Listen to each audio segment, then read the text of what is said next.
Hello students, welcome on our channel Pankaj Kumari mathematics.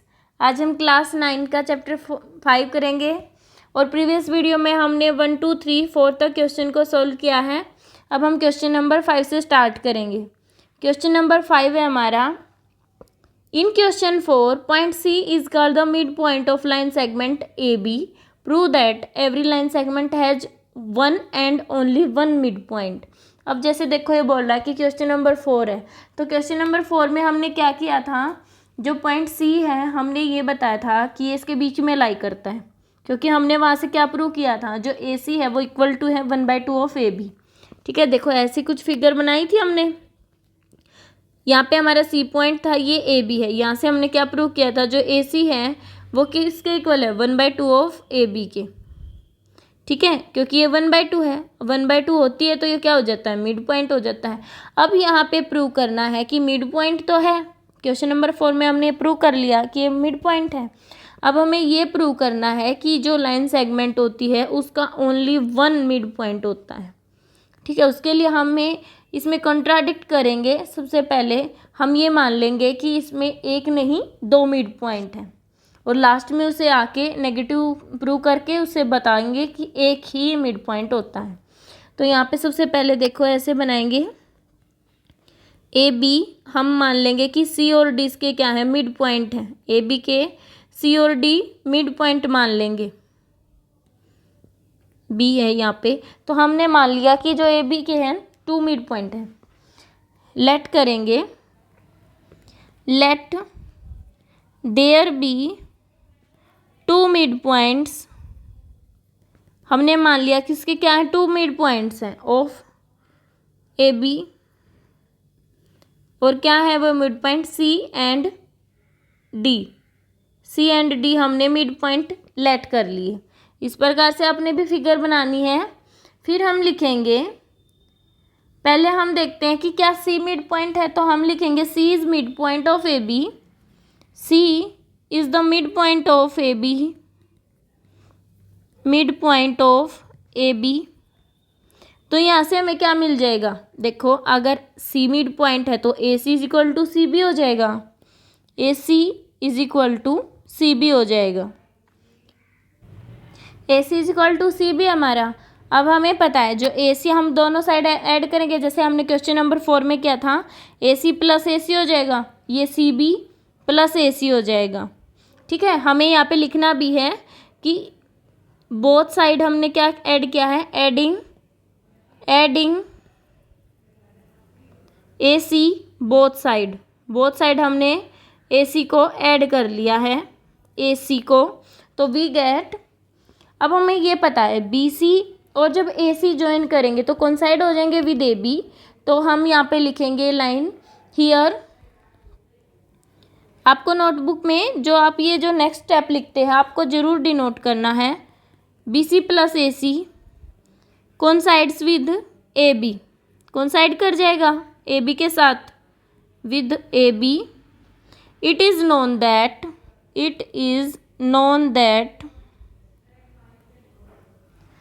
Things with coincide, ये बिल्कुल question 4 की तरह ही करना है, with one another are equal हो जाएंगे टू वन अनदर। ठीक है, आपको यहाँ पे लाइन जरूर लिखनी है, वन अनदर। ठीक है, अब हमें यहाँ से क्या मिल जाएगा, बी सी प्लस ए सी को जब हम ज्वाइन करेंगे तो हमें ए भी मिल जाएगा। ये हम सेकंड इक्वेशन मान लेंगे। फर्स्ट हमारी ये थी, सेकंड हमारी ये हो जाएगी। नेक्स्ट स्टेप हमारा क्या होगा कि हमें ये भी पता है जो सेम थिंग होती है वो अनदर इक्वल के, जो सेम थिंग होती है उसकी इक्वल हो जाती है। तो हम यहाँ पे लिखेंगे इट इज़ आल्सो नोन, हमें ये पता है that things which are equal, जो इक्वल होते हैं, which are equal to the same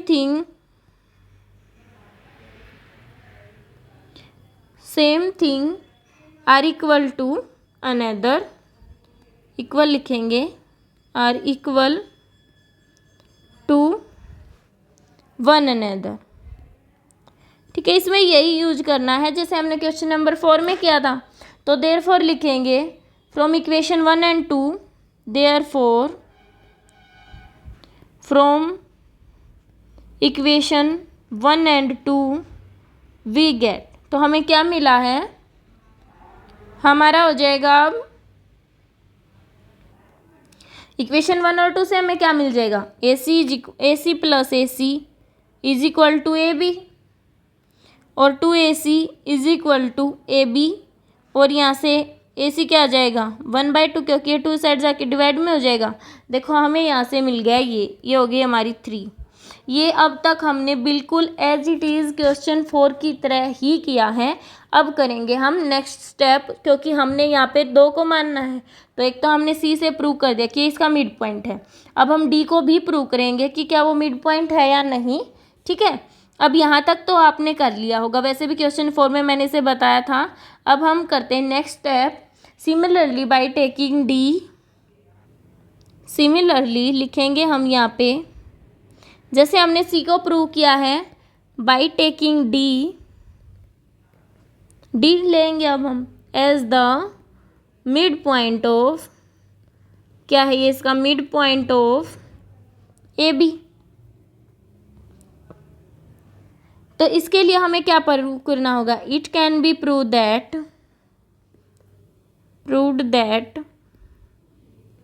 जो 2AD है वो किसके इक्वल होना चाहिए, AB के, क्योंकि यहाँ से AD किसके इक्वल आएगा 1/2 ऑफ AB के। तो इसके लिए हमें ये प्रूव करना होगा। ठीक है, और फ्रॉम इक्वेशन, अब हमें यहाँ पे इक्वेशन का नाम दे देते हैं इसे, 2 तक तो हमारा हो लिया था, ये हो गया हमारी 3 इक्वेशन। अब देखो फ्रॉम इक्वेशन 3 एंड इक्वेशन, एक इक्वेशन हमने अभी भी प्रूव की है कि जो 2AC है किसके इक्वल आया था, AB के। तो इसके अकॉर्डिंग हम देखते हैं 2AC is equal to 2AD, क्योंकि देखो थर्ड इक्वेशन हमारी बोल रही है कि 2AD is equal to AB है, और जो हमारी ये इक्वेशन बोल रही है कि 2AC is equal to AB है। तो देखो ये तो टर्म इक्वल है, तो यहाँ से हमारी ये इक्वल आ जाएंगी। ठीक है, क्योंकि हमें ये पता जब 2 थिंग इक्वल होती हैं और तीसरी उसमें इक्वल होती है तो वो सेम हो जाते हैं, ये इसमें भी यही कंडीशन लगेगी।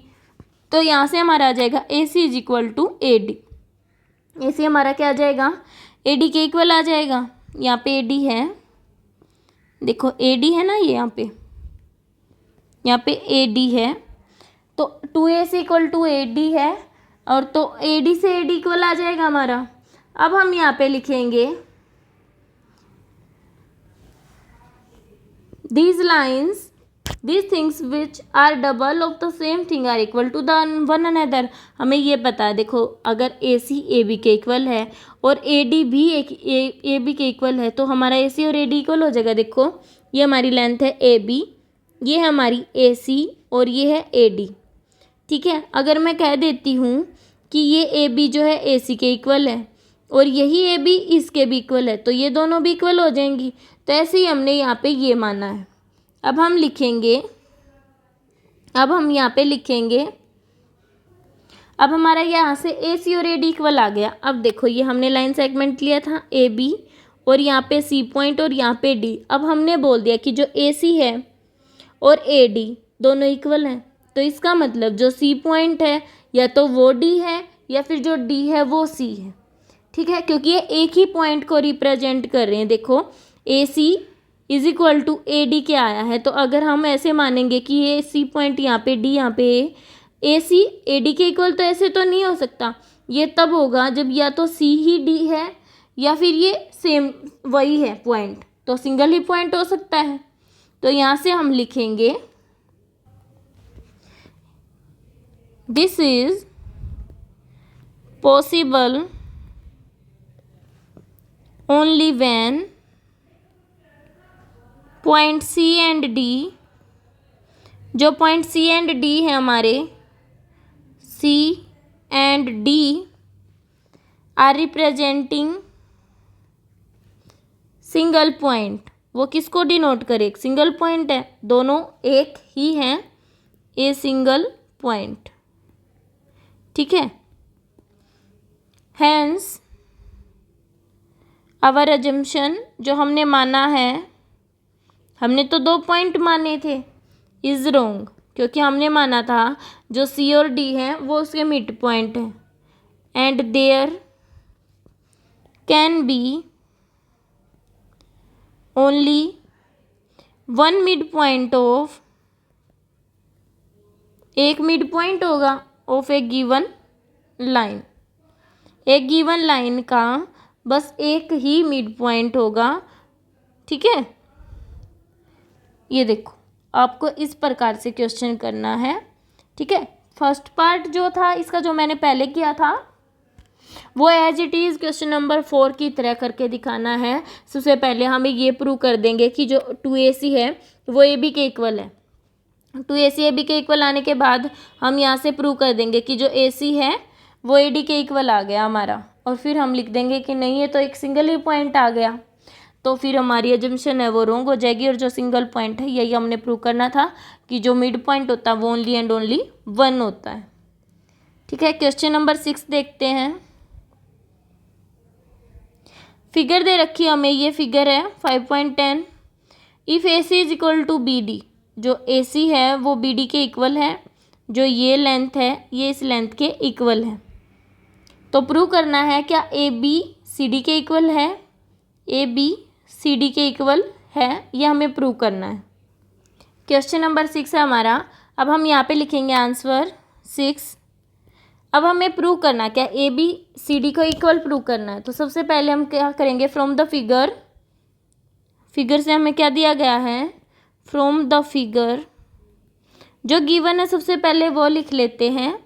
It can B observed, it can B observed that जो AC है वो किसके इक्वल है, AB प्लस BC के।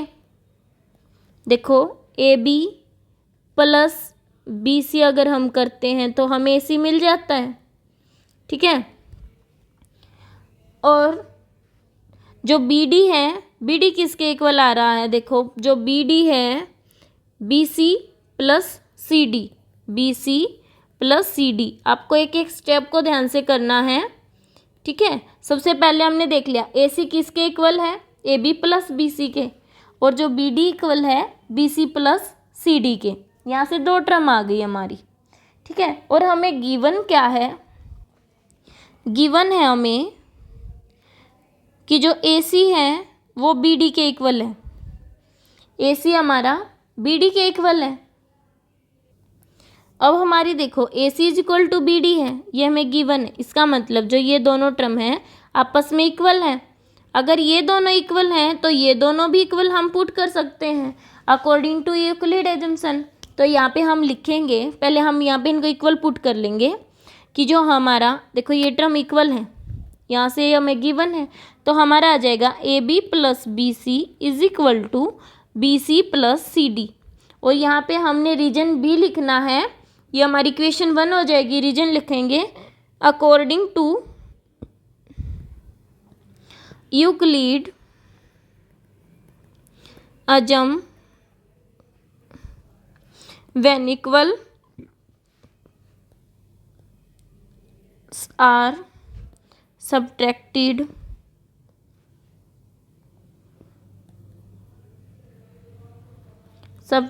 from equals, the remainders are also equal। जो रिमाइंडर होगा वो also इक्वल होगा, तो हम यहाँ से सब्ट्रैक्ट करेंगे are also equal, इक्वल। ठीक है। अब हम यहाँ से कुछ सब्ट्रैक्ट करते हैं बोथ साइड से, तो हमें ये पता है जो यूक्लिड अजम्पशन है वो हमें ये बोलती कि जब आप सब्ट्रैक्ट करोगे तो बोथ साइड अगर कर देते हो तो कोई उसमें फ़र्क नहीं पड़ता है। तो हम बोथ साइड किससे सब्ट्रैक्ट करते हैं, हम जो इक्वेशन 1 हमारी आई है हम बोथ साइड BC सब्ट्रैक्ट कर देते हैं। तो क्या करेंगे हम, subtract BC both side in equation 1। Equation 1 में हम बी सी को सब्ट्रैक्ट कर देते हैं, तो we get A B plus B C minus B C हो जाएगा is equal to B C plus C D minus B C हो जाएगा। ठीक है, यहाँ से हमें देखो क्या मिल जाएगा, देखो बी सी से B C cancel, B C से बी सी कैंसिल, ये आ गया हमारा A B is equal to C D, ये हमें मिल गया। अब देखो हमें प्रूव क्या करना था, A B is equal to C D, तो हमने प्रूव कर दिया कि जो ए बी है वो सी डी के इक्वल होगा। हैंस प्रूव दैट, यहाँ लिखेंगे hence proved that, we proved that जो ए बी है वो सी डी के इक्वल है। ये हमारा क्वेश्चन नंबर 6 है। इस प्रकार से हमें क्वेश्चन नंबर 6 को करना है। ठीक है, इसमें बस 2 ही स्टेप हमने याद रखने हैं कि देखो यहाँ से हमें ये ऑब्जर्व हो रहा है कि ए बी और ए सी को बी सी को अगर हम ज्वाइन कर लेते हैं तो हमें ए सी मिल जाएगा। ऐसे ही बी डी की टर्म में, क्योंकि देखो हमें गिवन क्या है ए सी और बी डी, तो हमें इन दोनों की इक्वल की टर्म रखेंगे और फिर उनको इक्विलेट करेंगे, तो यहाँ से हमें सॉल्यूशन मिल जाएगा। ठीक है, अगर आपको फिर भी कोई डाउट रहता है तो आप कमेंट बॉक्स में डाल सकते हैं। अगर वीडियो अच्छी लगी हो तो लाइक शेयर और कमेंट ज़रूर करें। And thanks for watching my video.